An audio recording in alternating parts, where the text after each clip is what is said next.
that has affected education in all its forms, and especially professional education. But the third strand of the idea is, I know very little, I'm afraid, about what's happening in Brazil, but I do get the feeling that you're standing on a springboard. And so the 40 years on says, what are the questions that you can learn from the mistakes and the good things we did in Europe over the past 40 years? I began my career in one of those new professions as a teacher trainer. It was the end of what we called the swinging 60s.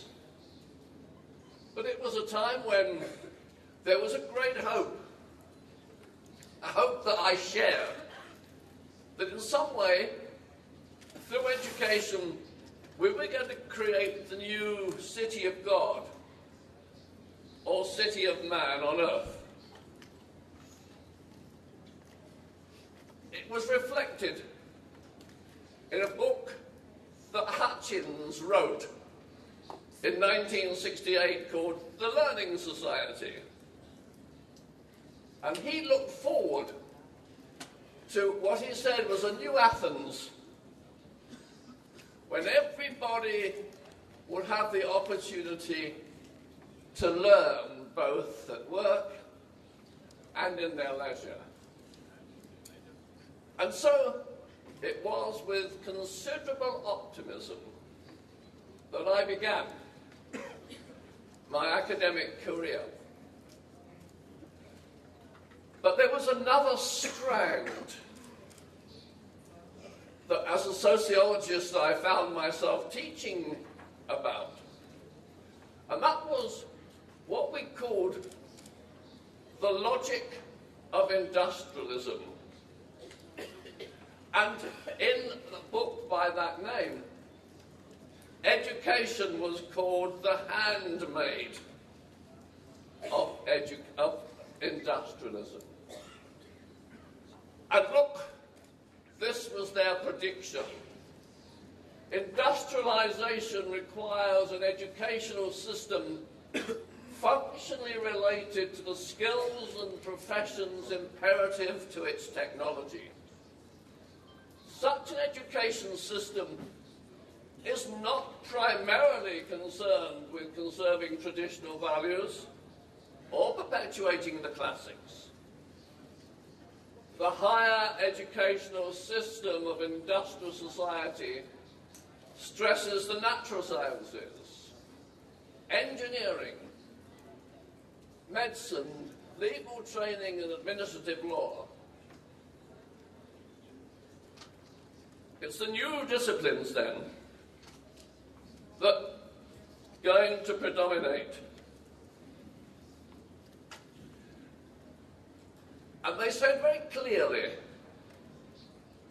there is a relatively smaller place for the humanities and the arts. This was a different picture. And yet in the same way it was saying, look, we can build a wonderful world through industrialism. But you'll have to spend your leisure time reading and studying the humanities and the arts. In a sense, you see, their picture was a picture of education with the humanities missing.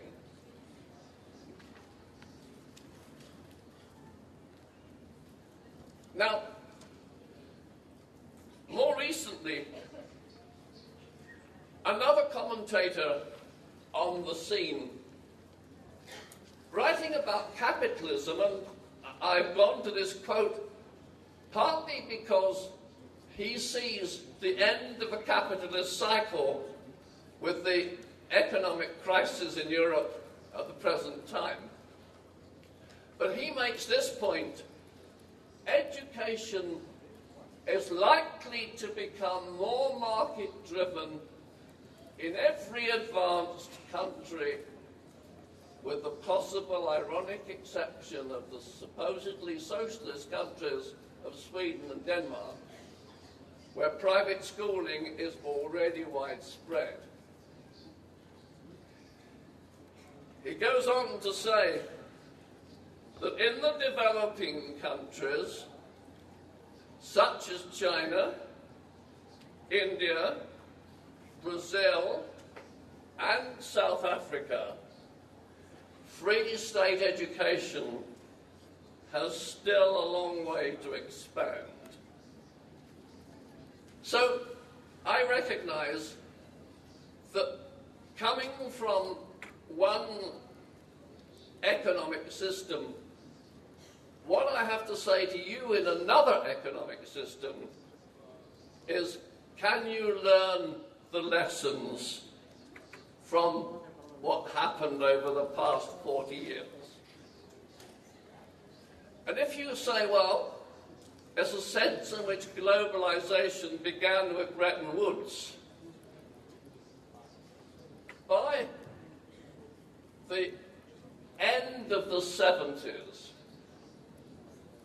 we had a picture of the world, or at least part of it, rather like the diagram on the slide.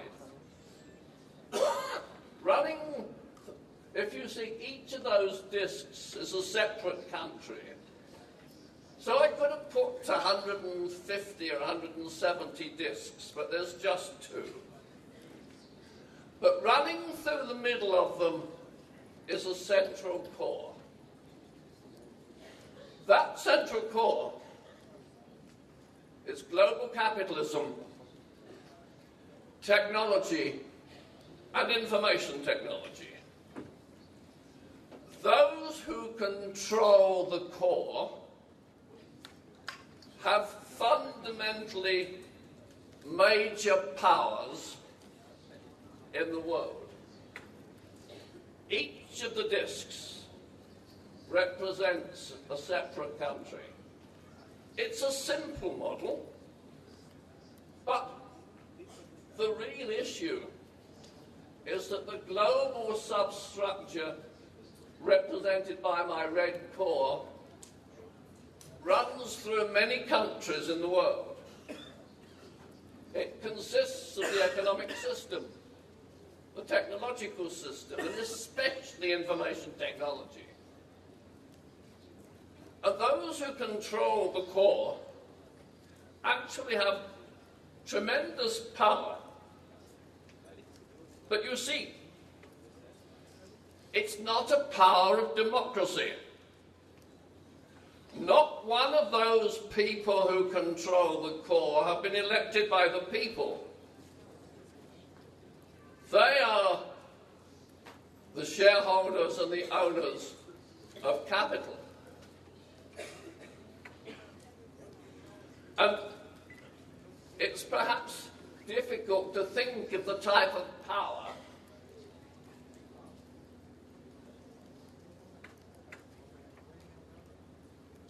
and so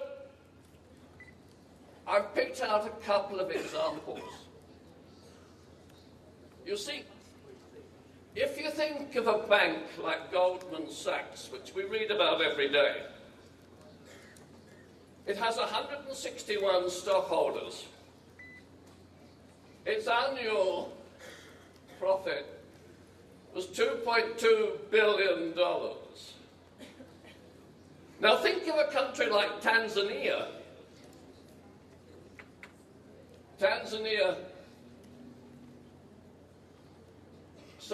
Goldman Sachs is $2.6 billion. Tanzania has a gross national product of $2.2 billion. That's less money than Goldman Sachs. But the Goldman Sachs money is distributed to 161 stockholders. Tanzania has 25 million people. So the difference is the power of one small group of people controlling the capital greater than another country. Or let's even think of those of you who follow Facebook. Facebook privatized a week or two ago, and at the time of its privatization, its shares were worth more than the value of Argentina. One company, one country. But you see, at the turn of the 21st century,